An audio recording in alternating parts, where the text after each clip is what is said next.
Bine ați venit la podcastul Dialoguri la Puterea 5-a.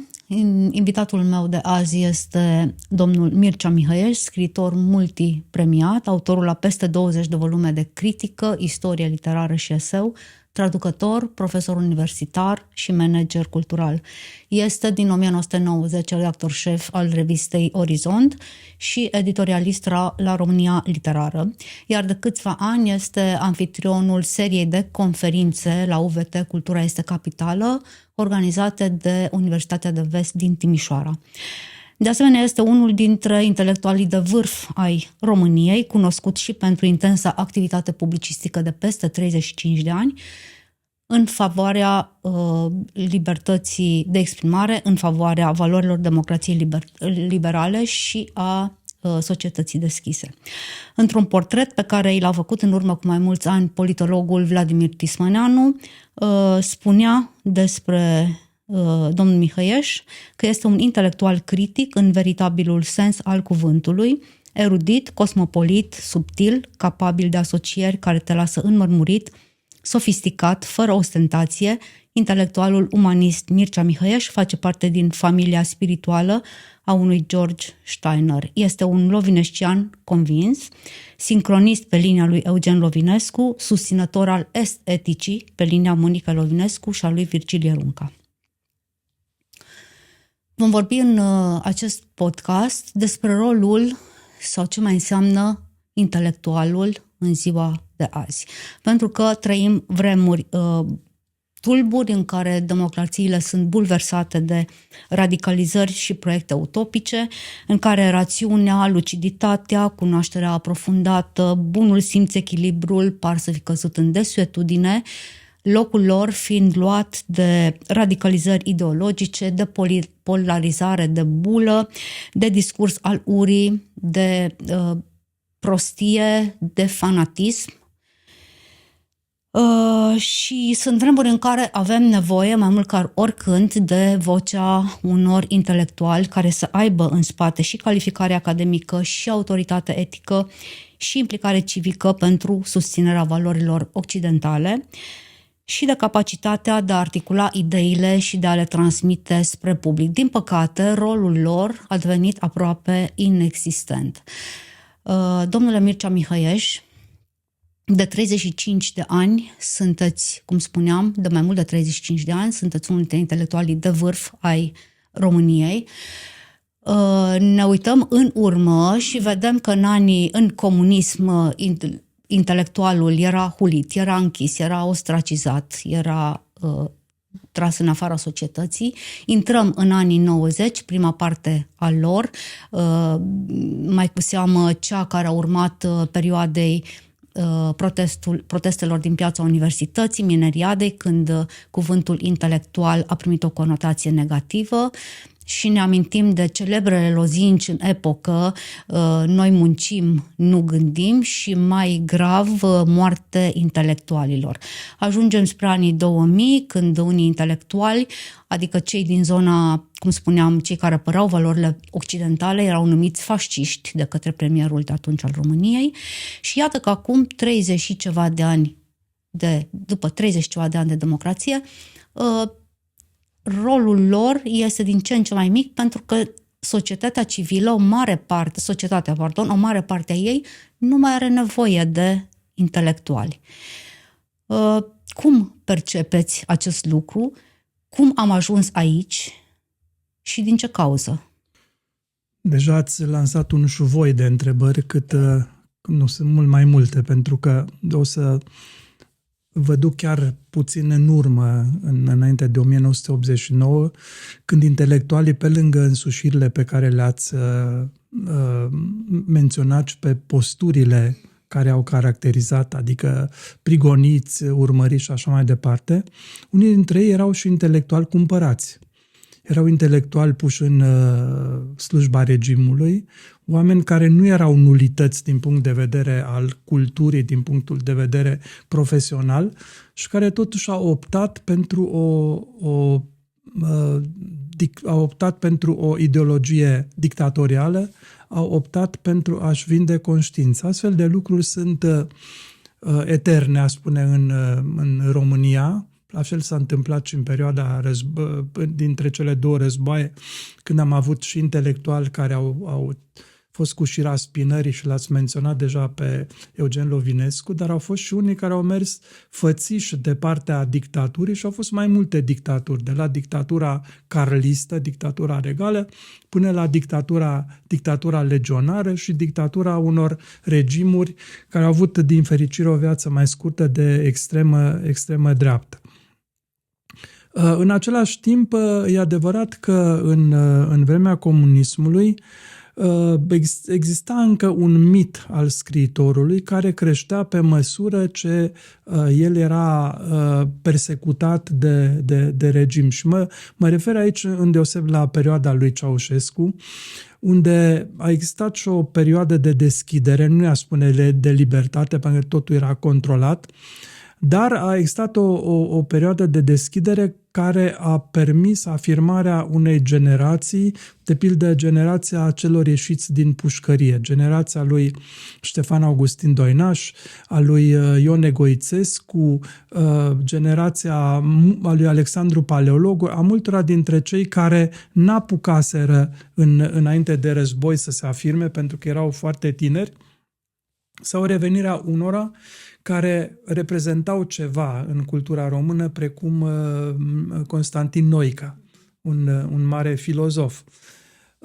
Deci, acel interval a permis și nașterea unei fel de generații mai tinere care nu mai credea absolut deloc în dogmele comuniste, care n-a făcut compromisuri, așa numita generație 80.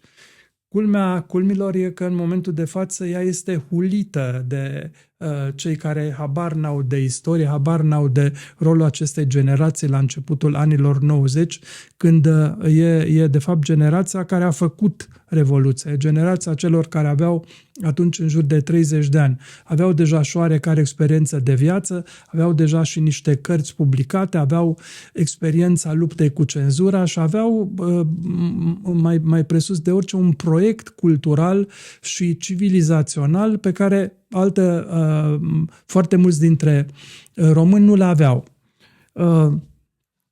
Prin urmare, putem spune că, așa cu plusurile și cu minusurile pe care le-am semnalat, generația de intelectuali, acum îi pun pe toți împreună, a ieșit relativ bine din comunism, pentru că mai ales cei care s-au format în perioada de după 1964, perioada acelei deschideri pe care am menționat-o, n-au mai făcut în niciun fel compromisuri pe care le-au făcut înainte. Sigur că până în 1989 existau cunoscuții lătrăi, cunoscuții oameni de serviciu ai dictaturii, Corneliu Vadim Tudor, Eugen Barbu, Adrian Păunescu și așa mai departe, și alții mai puțin însemnați, dar nu absenți din viața publică. Nicolae Dan Fruntelată, tot felul de nume din astea bizare, de oameni care și-au făcut cariere exclusiv prin servirea dictaturii. Dar existau și ceilalți și acest lucru a fost destul de evident în felul în care s-a împărțit societatea românească și mai ales cea literară, care era cea mai activă dintre toate formele de manifestare intelectuală și artistică. Au existat cei care erau în jurul revistei Săptămâna și a revistei Luceafărul și cei în jurul României Literare care mergeau pe direcții absolut diverse, dar pe care le găsim și în ziua de astăzi. Cei de la Luceafărul, cei de la Săptămâna lui Eugen Barbu, cei de la alte publicații satelit, mergeau înspre ceea ce avem în clipa de față, suveraniștii, auriștii și așa mai departe, în timp ce ceilalți de la România Literară sunt cei care au dat această generație și această categorie de intelectuali care sunt dedicați valorilor occidentale, democrației și așa mai departe. Acum, după 1990, s-a produs un fenomen foarte straniu. Au existat iluzii mari de tot că, în fine, artiștii vor putea să creeze liber, că intelectualii se vor putea exprima, că ei vor conduce țara după ce o condusese așa numita clasă muncitoare. De fapt, n-a condus-o niciodată clasa muncitoare, a condus-o intelectualitatea născută sau făcută de către această clasă muncitoare, pe care au desemnat-o drept salvaționistă, drept posesoarea unei misiuni mari în istorie și așa mai departe. Toate bazaconele pe care le găsim aici în forma dacismului, în forma getismului. Aceste lucruri nu sunt noi. A existat o mare bătălie în anii 1980 în jurul protocronismului, adică în jurul acelei teorii fantaste, conform căreia toate marile valori, toate marile invenții, toate prioritățile lumii au pornit de aici, de la noi, din pământul nostru sfânt. Avem, iată, cu o forță incredibilă aceste aberații puse în practică politică în anul 2024, anul 2025 și în continuare 2026. Aceste lucruri nu au apărut cumva din senin, n-au fost proiectate dintr-o stratosferă de pe planeta Marte. Ele au avut cuiburile lor, ca să folosesc un limbaj extrem politic, și au avut cuiburile lor încă de foarte multă vreme înainte.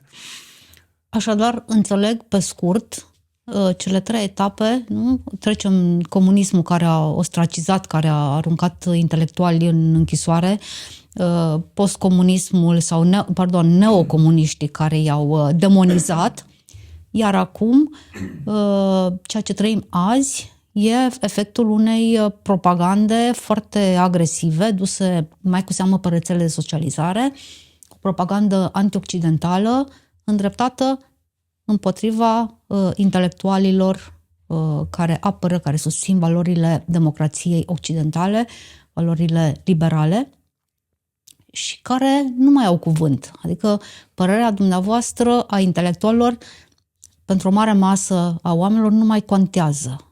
Locul a fost luat de părerologul cu veleități de om care știe absolut orice, de la medicină la fizică atomică, la politică, la geopolitică, la securitate națională și așa mai departe.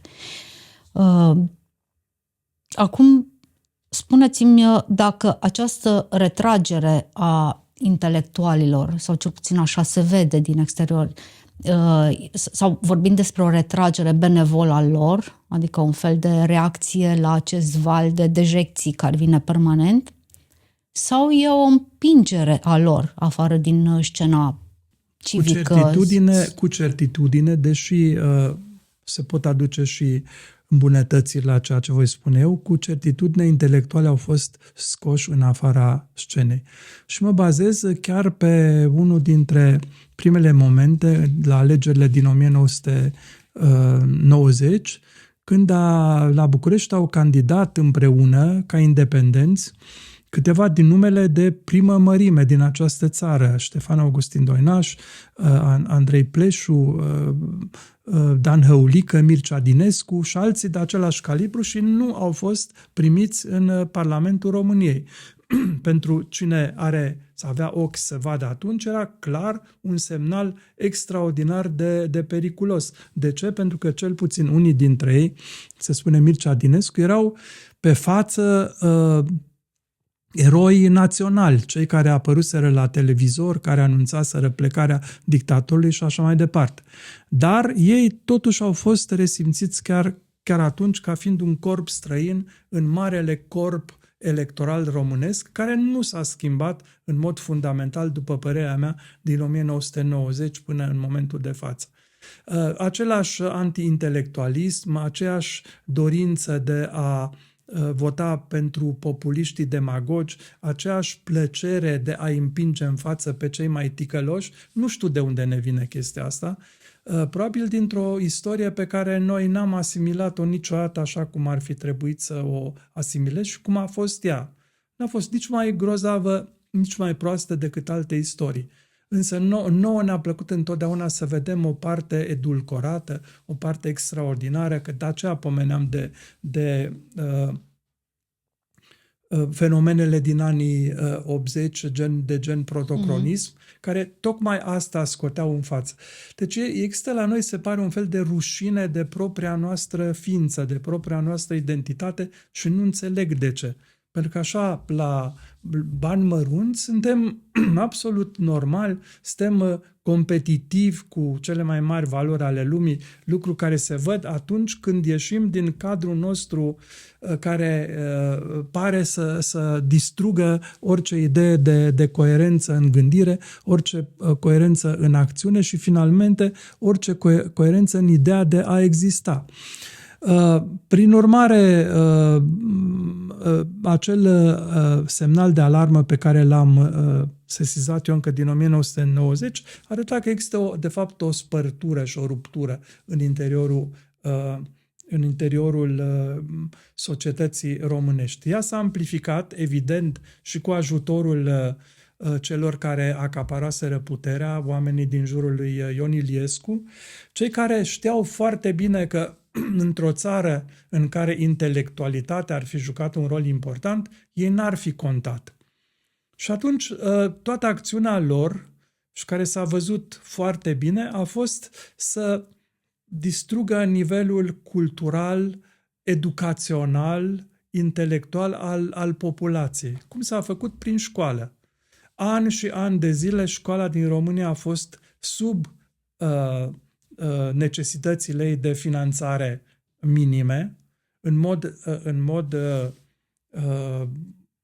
cinic s-a făcut acest lucru, în timp ce, de pildă, minerilor, n-am nimic personal cu minerii, dar mi-au venit în minte, li se satisfăceau toate dorințele, Iliescu spunea, profesorii vor înțelege, sunt vremuri grele, sunt vremuri în care trebuie să strângem cureaua, dar o strângeau numai unii. Ca dovadă că în anul 2000, în România aceasta săracă, după acel deceniu îngrozitor al anilor 1990, dintr-o dată a apărut o clasă de milionari.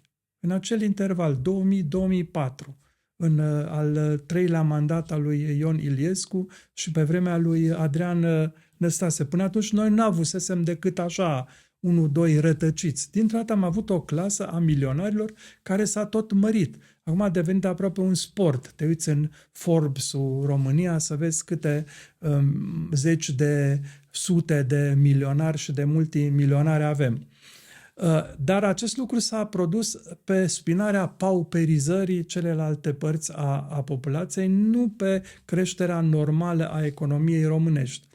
Și atunci e evident că avem o capacitate limitată de a discerne dintre bine și rău, pentru că școala românească a căzut în mâna celor mai puțin pregătiți, în celor care n-aveau o reală vocație pedagogică, cei oamenii care erau cu adevărat dotați din punct de vedere intelectual și cultural și au găsit imediat locuri de muncă și în învățământ e un fapt, nu vreau să jignesc pe nimeni, în fapt au rămas oamenii care nu prea aveau unde să meargă în altă parte și pentru care acel mărunt salariu de mizerie totuși era mai bine decât șomajul. Etapa următoare a fost când oamenii din jurul lui Iliescu, din jurul lui Vadim, au pornit atacurile împotriva elitei culturale. Și atunci tot ce era cu adevărat valoros în această țară a fost supus unui tir de exterminare de tip moral. Cu argumente, cine sunt ăștia, cine își închipuie că sunt ei, sunt vânduți, nu sunt ca noi, sunt trădători, sunt oamenii lui Soros, sunt oamenii planetei Marte și așa mai departe. Și aceste lucruri au avut un efect extraordinar și au determinat retragerea unei bune părți dintre intelectuali, care de bine de rău aveau meseriile lor, puteau să se întoarcă la revistele de cultură, în universități, să-și vadă de cariere, în timp ce scena aceasta a fost umplută de ceea ce pe în perioada interbelică se numeau huliganii, cei care nu au nicio rușine, pentru că nu au nimic de apărat și, prin urmare, în mintea lor nu există niciun fel de legătură între ceea ce spui și ceea ce este real. Deci oamenii iresponsabili sunt cei care au dat și, din păcate, continuă să dea tonul în discursul public din România. Și ei nu sunt intelectuali nici măcar într-un mod ironic.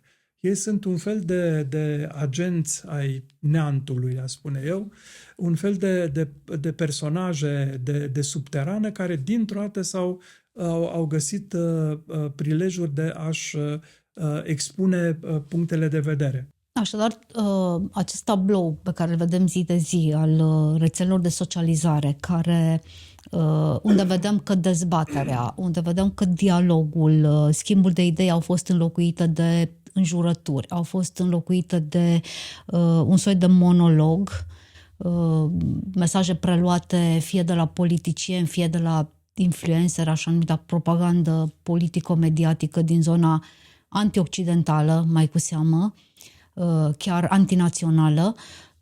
Deci aceste idei sunt preluate, sunt servite pe post de argumente, deci e un fel de monolog extrem de agresiv. Și ajungerea în acest punct de inflexiune, pentru că e un punct de inflexiune în care suntem, numărul mare de oameni care au ajuns masă de manevră pentru această propagandă politico-mediatică de care vorbeam,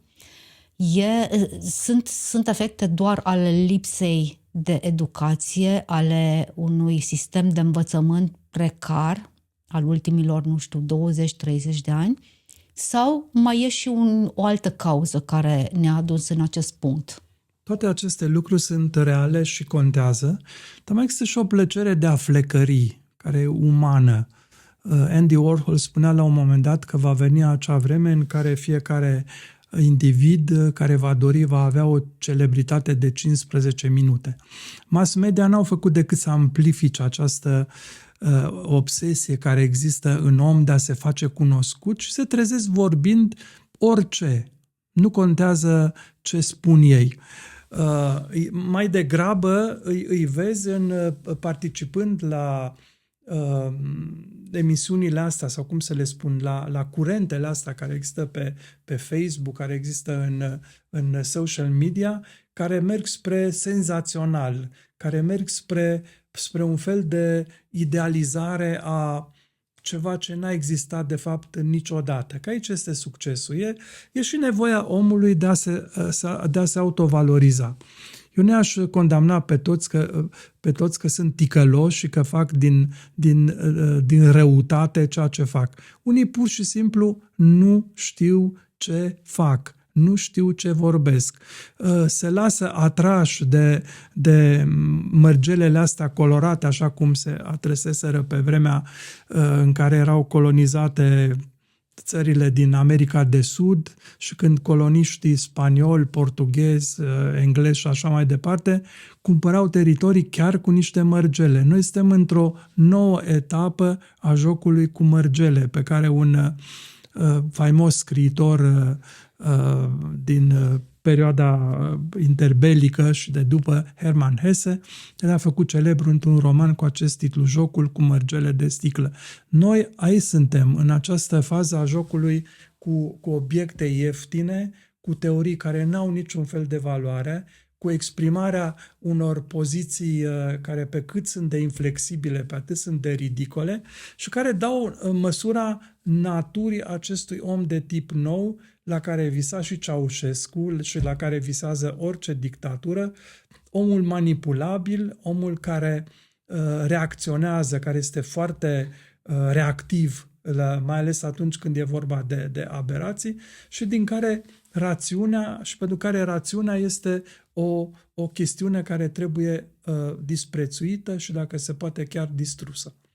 Această nevoie de flecăreală pe care ați invocat-o, această nevoie de validare pe rețelele de socializare pe care o au aproape toți, nu sunt chiar inocente sau efectele lor sunt grave, pentru că aceste situații sunt folosite de către ceea ce spuneam, de către propaganda politico-mediatică. Acești oameni, sau mare parte dintre ei, li se modelează în mințile asemenea unei bucăți de plastilină și ajung un public fanatizat. Ajunge ca această lipsă de cultură, această combinată cu propaganda agresivă, să devină o problemă de securitate națională. Am văzut-o la alegerile din noiembrie 2024, nu mai e cazul să spunem acum ce s-a întâmplat, când o masă mare de oameni a fost manipulată să voteze un candidat. Acum, iertați-mă, eu chiar vă contrazic un pic. Eu cred chiar că ar trebui să știm ce s-a întâmplat în 2024, pentru că nu știm în clipa de față.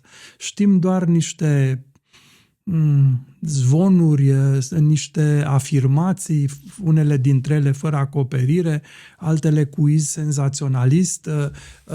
Deci nu știm de fapt ce s-a întâmplat și probabil că foarte multă vreme nici nu vom ști, după părerea mea. Eu cred că vom ști și că vom avea de refăcut un puzzle foarte mare în momentul în care dosarele care sunt acum pe rol vor ajunge la final, dacă vor ajunge la final, asta în varianta fericită. Asta e o întrebare. Și atunci vom reface acel puzzle și cred că dimensiunea lui va fi mult mai mare și va fi mult mai îngrijorător ceea ce vom vedea acolo. Da, deci în sensul ăsta vă completam. Chiar ar trebui să știm ce s-a întâmplat atunci, pentru că, în mod clar, acolo a fost un punct nodal în evoluția sau involuția noastră socială, politică, istorică și, a zice, chiar mentală, care am văzut cu adevărat unde ne aflăm. Eu nu sunt atât de sigur că a fost vorba de un furt de voturi și așa mai departe. Dar n-a spus nimeni că e un furt de voturi. Știu, chiar ăsta, prin manipulare. Manipularea opiniei publice. Sunt oameni care știau foarte bine că cei cărora li se adresează gândesc ca ei. Deci ăsta e lucru cu adevărat îngrijorător, că există deja în România o mare masă de oameni care în mod voluntar, care nici acum, după 2 ani în care li s-au spus niște adevăruri, li s-au adus probe, li s-au adus toate argumentele logice și de orice natură, nu schimbă poziția, nu schimbă opinia și vor vota la fel. De ce? Cum s-a ajuns aici? Trebuie să punem poate la muncă psihologii, poate și psihiatrii, în orice caz sociologii, filozofii și așa mai departe, cum a fost posibil. Dar sigur că mai e un lucru care contează. E ceea ce se întâmplă la un moment dat în lume. Există un disenchantment, ca să folosesc un cuvânt englezesc, un fel de pierdere a iluziilor la nivel planetar. Cel puțin în acele părți ale globului unde democrația a triumfat. Aici se întâmplă. Noi nici acum nu știm foarte bine ce se întâmplă în restul lumii. Noi mereu ne referim la acel miliard de adepți ai democrației, uitând că există țări cu populații uriașe de la India, China, foarte multe țări asiatice și chiar din America de Sud, unde democrația n-a fost niciodată o prioritate. Deci e un fel de bătălie cumva ca într-o cuctă, ca într-un spațiu foarte închis pe care s-a pus foarte multă presiune și suntem într-un moment în care nu știm de fapt cum să coborâm acea presiune și să ne comportăm din nou rațional. Vedem aceste lucruri în fiecare zi la televizor, ele au o mare importanță și un mare efect asupra celor care constituie electoratul. și îi împinge cumva înspre acest comportament deșiuchiat, irațional, sinucigaș până la urmă și în care îți pune sub semnul întrebării ideea asta de natură umană. Ce se întâmplă cu oamenii? Cum e posibil ca într-un anumit interval istoric să fie atât de neumani, atât de lipsiți de rațiune, atât de lipsiți de inteligența aceea minimă care să le asigure supraviețuirea. Parcă s-ar îndrepta cu toții spre o prăpastie. Păi, am mai trecut în ultima 100 de ani, avem istoria ne stă la îndemână cu dovezi palpabile a ceea ce înseamnă pierderea rațiunii. N-au învățat nimic. Am avut-o, dar să știți că noutatea acestor vremuri e că lucrurile astea s-au desfășurat pe un fond mai degrabă de, de prosperitate, de speranță, de seninătate. Adică ne s-au urât cu binele. Da, au existat, sigur, după fiecare război mondial, a existat o reașezare cumplită și derutantă și dureroasă pentru unii, plăcută pentru alții, în urma unor conflagrații mari, a unor războaie. Ceea ce vedem noi este în plină societate, dacă mă refer doar la noi, în plină societate care părea să meargă spre însănătoșire, părea să meargă spre prosperitate. Eu sunt dintre cei care cred cu adevărat că România în această perioadă are cea mai fastă epocă pe care a străbătut-o vreodată. Niciodată n-am avut atâtea aturi. Nu spun că nu sunt greutăți, sunt enorm de mari greutăți, dar în același timp avem șanse uluitoare, avem atâtea oportunități, atâtea ferestre deschise, încât îți stai să te uiți la acești oameni care nu fac decât să se urască unii pe alții, să se batjocorească unii pe alții, să se jignească, mă refer la cei din sfera înaltă, iar mai jos, pe toți acești nemulțumiți care stau, de fapt, în confortul unor apartamente, au toate echipamentele ultra-sofisticate la dispoziție și găsesc de cuvință că România, în drumul ei european, se află într-o direcție greșită. Deci ești consternat în fața unui comportament de acest tip. Dar noastră aveți experiența unei vieți la catedră. Dacă priviți înspre zona aceasta a maselor fanatizate, care riscă să ne tragă pe toți în prăpastie la un moment dat, dacă devin mai mulți decât noi, deci în privința lor se mai poate face ceva sau adică mai pot fi readuși pe linia de plutire, mai pot fi reînvățați să gândească logic, să gândească în primul rând, să argumenteze ceea ce fac, ceea ce spun? Eu cred că întotdeauna se poate face ceva bine. E adevărat că învățământul a fost o țintă extraordinar de bine aleasă pentru cei care vor răul acestei țări. Ceea ce vedem la nivel universitar nu este decât consecința lucrurilor care s-au petrecut în cei 12 ani anteriori. Un învățământ din ce în ce mai slab, un învățământ în care cerințele sunt, cerințele nu există, ci există ideea de misecuvenism, parcă copiii mai mici merg la școală pentru că părinții n-au unde să-i lase, ai uneori această senzație, apoi în școala generală sunt deja pierduți din multe puncte de vedere, iar liceul este așa un fel de câmp de bătălie între două etape care de fapt sunt la fel de lipsite de relevanță. Dar eu cred că se poate face ceva. Am văzut de curând că a fost o mare bătălie în jurul acelui manual de clasa a 9-a, de fapt a programei manualului de clasa a 9-a. Asta îți arată de fapt lipsa de viziune a acelor oameni. Nu programele sunt problema, ci oamenii care participă la procesul educativ. Nu are niciun fel de importanță. Dacă ești un profesor cu vocație, poți să-l predai liniștit și pe Neculce, poți să-i predai și pe frații Văcărești, dar a existat și o presiune din partea unei generații foarte tinere de a se vedea în manual. Oameni care nu sunt confirmați în niciun fel, nu sunt validați decât așa în mici grupuscule zgomotoase, dintr-o dată se cred candidați la postura de clasic al literaturii și al culturii române. Aș vrea să vă întreb,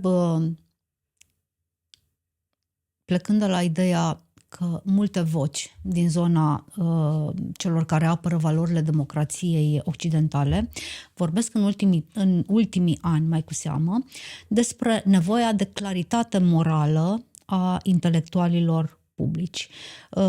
O claritate morală de la care nu mulți, dar o parte dintre ei au abdicat și care au ajuns să recurgă la fel de teorii, de sofisme, când este vorba de pildă, să numească, să spună lucrurilor pe nume în privința războiului dus de Federația Rusă în Ucraina, de a numi acest stat terorist, de a spune că este un război nedrept, că e... Ce este de fapt această claritate morală și de ce este ea esențială sau ar trebui să fie esențială în cazul elitelor intelectuale? Ați și dat, de fapt, o definiție. Claritatea morală înseamnă acea acțiune prin care tu te comporți în așa fel încât să fii în limitele adevărului și ale rațiunii. Unii aleg cu totul alte căi. Oameni care au fost niște voci foarte limpezi până acum și foarte raționale până acum 4-5 ani. E foarte adevărat și aici îmi vine în minte, pentru a compara, ceva ce s-a întâmplat chiar în 1990.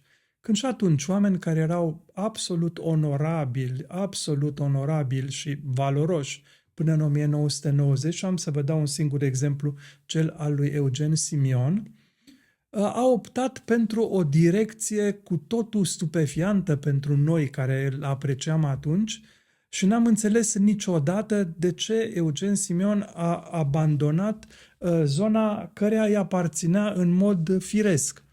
Și aici explicațiile unor au fost de natură umană. De ce? Pentru că era prea mare înghesuiala de valori în cealaltă parte. Și atunci, într-un mod aberant, din această plăcere de a sfida, de a avea propria dreptate, de a avea proprii tăi adepți, pentru că orice aberație găsește imediat adepți, au luat-o înainte pe ceea ce nouă ni se pare a fi o arătură care nu duce decât la dezastru. Sigur că există și fisuri morale. Există oameni care în mod conștient susțin aberații pentru că asta le face lor o plăcere. Face o plăcere să îi contrarieze pe cei care se uită la ei. Dar unii poate sunt chiar convinși și aici ar fi bine poate să ne uităm și la biografiile lor.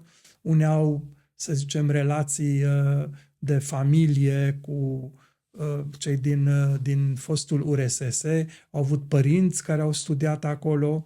Deci a rămas ceva, această pasiune pentru Uniunea Sovietică și pentru Rusia, pentru că noi, de fapt, avem acum o nouă Uniune Sovietică prin comportament. Am putea de asemenea să ne mai uităm în dosarele lor de securitate, am putea să ne uităm la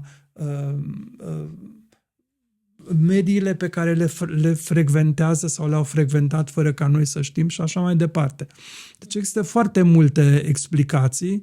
Niciuna nu cred că este o explicație uluitoare. Pot să fie explicații banale. Așa se întâmplă. Există un moment și întotdeauna când e o tensiune mare, oamenii se cam polarizează. Unii merg într-o parte, unii merg nu știm din ce motive în altă parte. Putem doar să deplângem acest lucru, dar de obicei sunt oameni care dăduseră și dinainte semne că vor abandona acest drum de îndată ce vor primi o ofertă mai avantajoasă. Pentru că lucrurile astea merg uneori împreună cu bani, împreună cu cu, nu știu, burse, împreună cu avantaje materiale și așa mai departe. Să ne întoarcem puțin la publicul fanatizat. Sunteți unul dintre intelectualii intens înjurați, denigrați la gazetă în anii 90, apoi după apariția internetului pe forumurile ziarelor, de ani buni pe rețele de socializare. Chiar îmi amintesc că în urmă cu 2 ani, în replică la poziția dumneavoastră față de critica unui articol de un antisemitism virulent publicat în revista Vatra, cineva reacționase prin aceste cuvinte: moarte trădătorilor de neam și țară. Sunt frecvente amenințările cu moartea, amenințările cu tot felul de acte de agresiune fizică pe rețele de socializare. Dumneavoastră, amenințări ați primit în ultimii... Am primit și primesc constant. Adică e adevărat că în ultima vreme postez foarte puțin, pentru că nu că am obosit, dar am așa o senzație că e o muncă în zadar și că valorile pentru care m-am luptat eu toată viața au cam fost călcate în picioare. Aștept să obosească răul. Asta e tot ce poți să faci într-o situație din asta. Nu mai sunt atât de combativ și atât de virulent, pentru că și eu am fost uneori destul de aspru în judecățile mele și mă așteptam să primesc replici pe măsură. Culmea e că nu le-am primit niciodată din partea celor pe care îi criticam. Am primit din partea a tot felul de chibiți, a tot felul de oameni care se identificau cu acel tip de comportament pe care eu îl criticam, îl atacam, îl veștejam, cum se zice. Dar găsesc mereu injurii, amenințări, tot felul de... Dar nu le dau importanță și nu le-am dat niciodată. În anii 90 veneau plicuri la redacția revistei Orizont, făcute din tăieturi de ziare, ca în filmele cu mafioți de cel mai prost gust, și niciodată nu m-au intimidat, nu m-am dus cu ele la poliție să-i caute, pentru că mai degrabă i-am deplâns pe acei oameni care recurg la acest tip de injurii. Marea majoritate sunt anonimi. Ei nu există și au pseudonime, se ascund după tot felul de platforme din astea. Sunt oameni de o mare tristețe existențială, după părerea mea. E vai de sufletul lor. Dar ați încercat vreodată pe rețelele de socializare să intrați în dialog cu ei, să le aduceți argumente pentru ideile sporadic am încercat acest lucru, cu niciun efect. Nu, pentru că erau niște oameni instalați în convingerea lor și orice ai fi spus nu era decât o confirmare a ceea ce ei deja spuseseră, te atacaseră și zicea, da, iată, sunau ca niște un fel de autodenunțuri. Iată, confirm ce am spus. Am avut la un moment dat, țin minte, cu o polemică mai îndelungată cu un fost student de la jurnalistică din Timișoara, un tip de extremă stângă în mod evident, încercând să aduc câteva argumente împotriva ideea asta de marxism, de toate aceste teorii obosite și care au nenorocit lumea. Și evident că nu m-am lovit de un zid. M-am lovit de o zonă în care era clar că era vorba de un om fanatizat, un om instalat în convingerile lui comunisto-leniniste, cu care n-ai ce să faci. N-ai ce să faci. Deci nu poți duce o polemică, pentru că nu există argumente pe care să-i convingă și ajung foarte ușor și foarte repede la argumente ad hominem sau ad Hitlerum, cum li se mai spune, în care ești atacat pur și simplu ca persoană și ideile nu mai au niciun fel de valoare și niciun fel de șansă într-o astfel de discuție.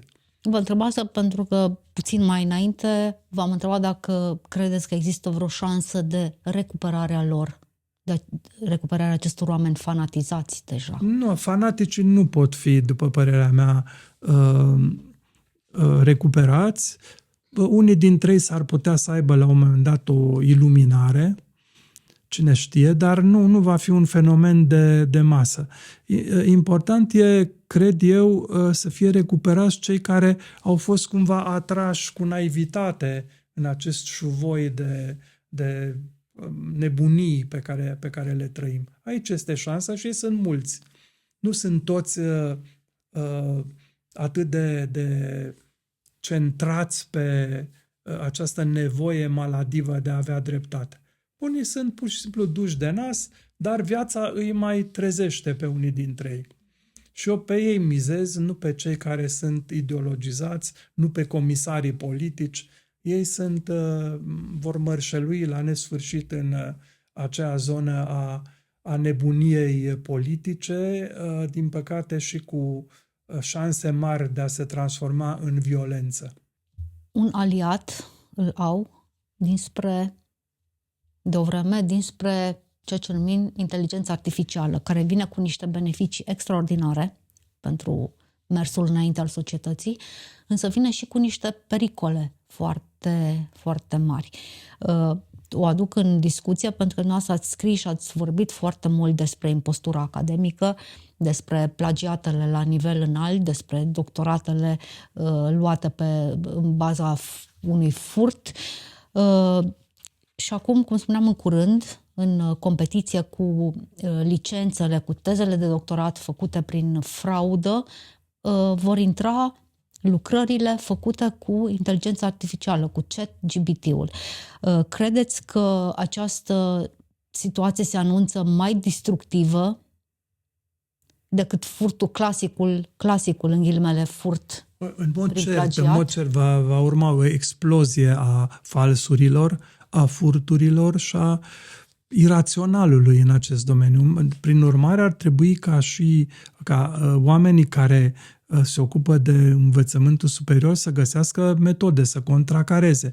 Este clar că acum o lucrare de licență sau o lucrare de doctorat o poți face fără exagerare într-o după-amiază și să fie cât se poate de onorabilă, neoriginală, dar având în același timp inatacabilă. Dar, nu știu, eu sunt mai degrabă în favoarea inteligenței artificiale, pentru că eu cred că, așa cum a apărut internetul și cum a apărut navigația și Google și care ne-au schimbat viața în bine, eu cred că inteligența artificială va accelera această nevoie a noastră de a cunoaște mai mult. Sigur că va exploda și partea cealaltă a escrocheriilor, a celor care profită de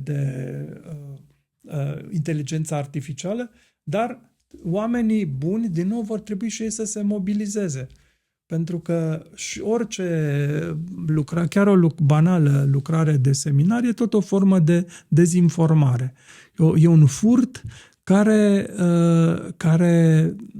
însă poate să fie imediat descoperit, pentru că am văzut că apar deja metode și softuri care identifică falsurile din aceste... Chiar și cele făcute cu inteligența artificială? Da, chiar și cele făcute cu inteligența artificială pot să fie determinate. Chiar am avut un caz de curând, adică ca exemplu, împreună cu un coleg am luat un text despre care știam că e făcut cu inteligența artificială și a identificat cât din lucrarea respectivă este luată. Deci nu sunt atât de înspăimântat că inteligența artificială va crea dintr-o dată genii și... Dar, sigur, unii vor profita de întotdeauna există așa numiți îmbogățiți de război. Chiar în timpul războiului și după război, când e mare sărăcie, unii prosperă. Așa se va întâmpla și aici. E un fel de explozie extraordinară pe care unii vor câștiga, alții vor pierde, dar eu cred că umanitatea va merge înainte și va fi bine în continuare, pentru că sunt totuși domenii în care inteligența artificială nu va pătrunde niciodată. Eu cred că planeta, vă spun imediat, planeta s-a cam domnit, ca să zic așa. Sunt mult prea mulți oameni de birou, prea mulți oameni care lucrează la computer de acasă. Există minunate meserii de instalatori, de pantofari, de tot felul de lucruri astea care fac parte din viața noastră. Știm cu toții cât de greu e să găsești în clipa de față un meșter. Mecanici. E nevoie de mecanici. Niciodată inteligența artificială nu va repara o mașină ea singură. Niciodată. Și nici roboții. Nu. Deci nu sunt chiar atât de disperat. Dar aceștia sunt oamenii, au niște meserii care nu influențează, să zic așa, politicile publice, mersul înainte sau stagnarea sau mersul înapoi a unei societăți. Dar în momentul în care ajung la vârf oameni care nu știu nimic, care sunt niște impostori 100%, care nu mai apelează la plagiatul deja căzut în desuetudine, ci vor apela la inteligența artificială, dar ei de fapt nu vor ști nimic dacă le iei acea foaie. Da, iertați-mă, ei deja sunt acolo de multă vreme. N-a trebuit să vină momentul inteligenței artificiale pentru ca ei să fie miniștri, să fie conducători de doctorate, să fie directori și așa mai departe. Este acolo, pentru că asta ține de fapt de un fel de fraudă care există în orice societate și tot timpul. Și eu cred că abia aștept o bătălie între cei care au fraudat pe stil vechi și cei care fraudează pe stil nou. Pentru că nu vor exista atâtea metode, atâtea locuri de conducere și va fi o bătălie interesantă. Haideți să vorbim puțin despre structura de intelectual liberal pe care înțeleg că o aveți. Și în context îmi amintesc de un articol din urmă cu aproape 25 de ani, scris de Horea Roman Patapievici în 2002 mai exact, intitulat "Azi, ca să fii liberal, trebuie să fii conservator". Așadar, sunteți și liberal și conservator? Nu știu cum sunt și chiar mă preocupă foarte puțin ce sunt și cum sunt. Mă amuză adeseori aceste etichetări când un concept care a fost întotdeauna onorabil în România și nu numai în lume, cel de conservator, a devenit așa un fel de un fel de boală mentală de care suferă anumiți oameni. A fi conservatori, ce înseamnă de fapt conservator? Conservatorul nu este nici pe departe un om închis la minte și la cap. Conservatorul este cel care este pentru schimbare, pentru evoluție, pentru transformare și așa mai departe, dar făcute într-un cadru rațional. El sigur că se opune revoluționarilor, cei care au dat extrema stângă, socialiștii, comuniștii. Ei vor să dea totul peste cap, ei vor să creeze lumea nouă, omul nou, de pe azi pe mâine. Ori e clar că schimbările se fac gradual, schimbările se fac după o anumită logică, dacă vrei ca ele să aibă o consecuție, să aibă un efect, să aibă un rezultat. Ori cei care etichetează sunt de fapt cei care nu au argumente. Ba chiar apar niște noțiuni precum ultraconservator. Păi că ce înseamnă ultraconservator? Chiar m-am gândit ce înseamnă ultraconservator. Nu e destul că există conservator. Poți să spui ultracomunist? Este comunist și cu aia l-ai definit. L-ai pus într-o anumită categorie.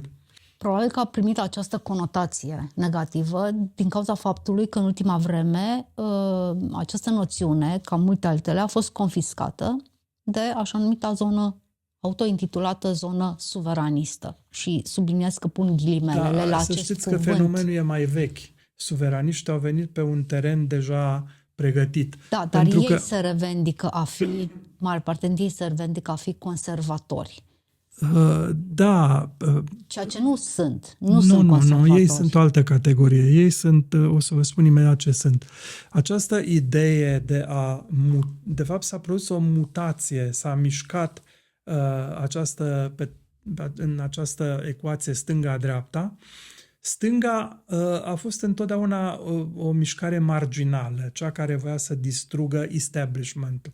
Și atunci, în dorința ei de onorabilitate, adică mutare spre centru, a împins mai spre, zicem, dreapta convențional, tot ce era la centru. Deci conservatorii erau niște oameni de centru, ca și liberalii, iar cu liberalii le-au furat și denumirea de socialiști. Acum ei spun că ei sunt liberali. Deci există acel liberalism de secol al XII-lea care a fost pur și simplu aruncat la groapa istoriei și socialism acum se numește liberalism. Ceea ce era liberalism a devenit conservatorism, iar cei care erau conservatori au fost împinși spre extrema dreaptă.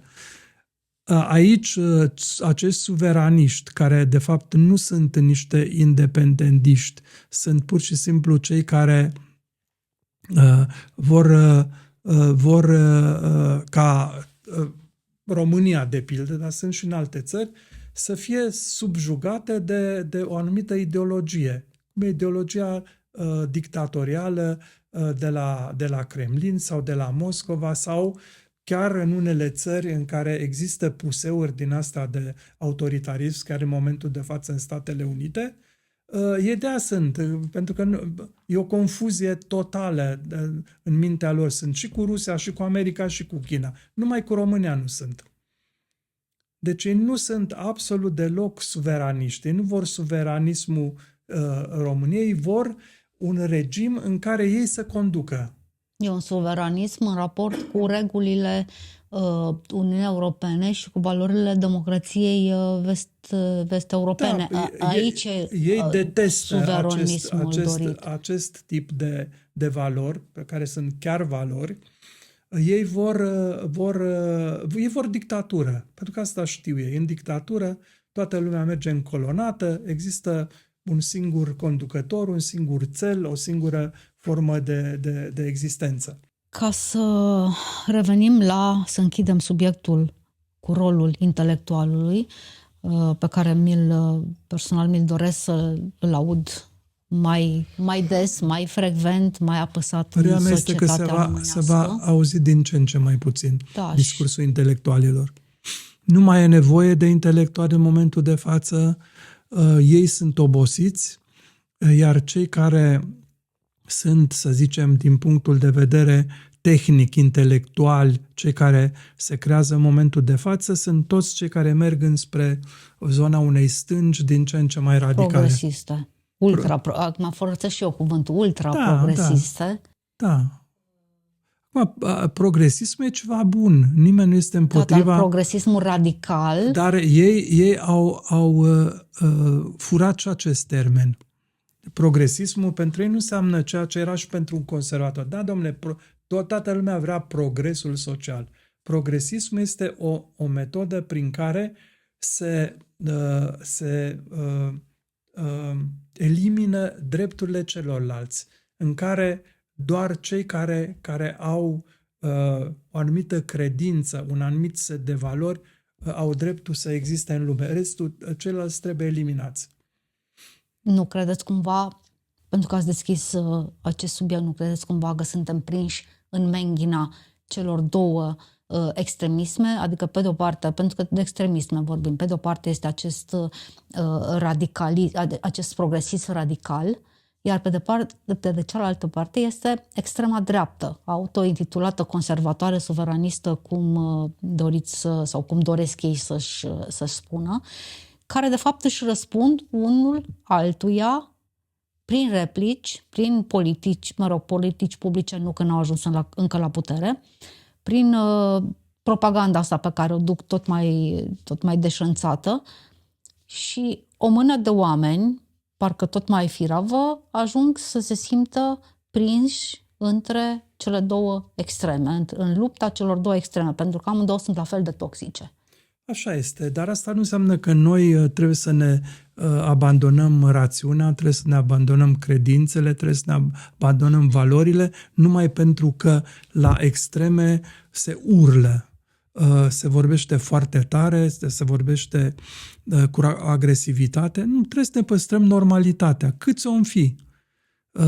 Și în evul mediu, care pe de o parte sigur că se spune întunecatul ev mediu, ceea ce nici pe departe nu a fost așa ceva ca dovadă că ne-au rămas de la ei atâtea catedrale și atâtea lucrări de artă extraordinare, dar și atunci când existau momentele astea de prigoană, prin mănăstiri erau mici grupuri care duceau mai departe misiunea pe care o aveau. Democrația n-a fost niciodată un domeniu îmbrățișat de toată lumea. Democrația a contat pentru unii, unii au mimat că sunt democrați, au acceptat. De-aia spun că noi trebuie să fim așa cum ne îndeamnă rațiunea și bunul simț. Că unii sunt extremiști, dar Dumnezeu să le lumineze mințile. În general, mă feresc să le cer interlocutorilor mei să joace, să zic așa, rolul unor piti, dar aș vrea să vă întreb dacă noastră credeți că această cădere în irelevanță, să o numesc așa, a intelectualilor, este un proces reversibil sau ireversibil? Eu cred că este ireversibil în sensul în care lumea merge într-o direcție a mecanicizării actelor care țin de evoluția socială. În momentul de față, cred că toate teoriile sunt pe masă. Nu mai e nevoie de... Știm cum e extrema stângă, extrema dreaptă, știm ce e centru, știm toate nuanțele. Așa încât, în mod firesc, rolul intelectualilor nici nu mai atât de... Știți dumneavoastră, nu mai atât de important. Știți dumneavoastră, dar nu vorbim la nivel de masă că lucrurile acestea se știu. Da, nu știu, intrăm în sociologie, în filozofie și aici nu cred că am o competență să... Eu mă mulțumesc să văd lucrurile de pe azi pe mâine, să văd că nu e totul pierdut, să văd că există încă lumină în ochii unor oameni, inclusiv a multor tineri, și pentru că noi nu avem niciodată, de fapt, acces la întregul spectru social. Noi avem de-a face cu microuniversuri. Și aici, cel puțin în microuniversul în care locuiesc eu, încă e bine. Și în aceeași notă de profeție, ce efect credeți că va avea pe termen mediu, pe termen lung, această evacuare a intelectualilor din viața publică? Eu aș zice că e mai degrabă o autoevacuare. Autoevacuare. Păi nu va avea consecințe prea fericite, asta este clar. Pentru că intelectual vine de la intelect, adică de la gândire, de la tot ce înseamnă rațiune. Și în absența rațiunii, după cum vedem, se poate întâmpla orice. Dar e important în același timp ce tip de intelectual se află la putere. Pentru că și Lenin, ba chiar și Stalin, ba chiar și cei pe care îi vedem în clipa de față, tot în poziții dictatorial-criminale, tot intelectuali sunt. Atunci să reformulez evacuarea din spațiul public, din zona publică a intelectualilor care luptă pentru valorile umaniste, pentru valorile occidentale. Ei trebuie să facă exact ceea ce știu mai bine, adică să lupte pentru valorile democratice. Așa. Asta trebuie să fie. Până la unul, oricât ar fi de puțin la un moment dat, vocea lor contează. Cu asta trebuie să se trezească și să se culce fiecare intelectual care se simte marginalizat. Eu sunt un intelectual marginalizat care nu se simte marginalizat. Și cred că asta e poziția cea mai bună. Sunt marginalizat pentru că aparțin unei categorii care, în mod clar, și-a pierdut din importanța socială, psihologică și așa mai departe, dar în același timp sunt un intelectual care cred că se străduie să facă lucrurile acolo, în micul lui univers, cât mai bine. Așadar, ne uităm cu optimism spre viitor, Chiar dacă în jurul Chiar nostru dacă este gri. vremurile sunt cum sunt. Da, trebuie să fim optimiști. Asta e clar. Nu avem de ales. Mulțumesc mult pentru acest dialog și sper să ne mai vedem și cu altă ocazie. Cu multă plăcere, ca întotdeauna.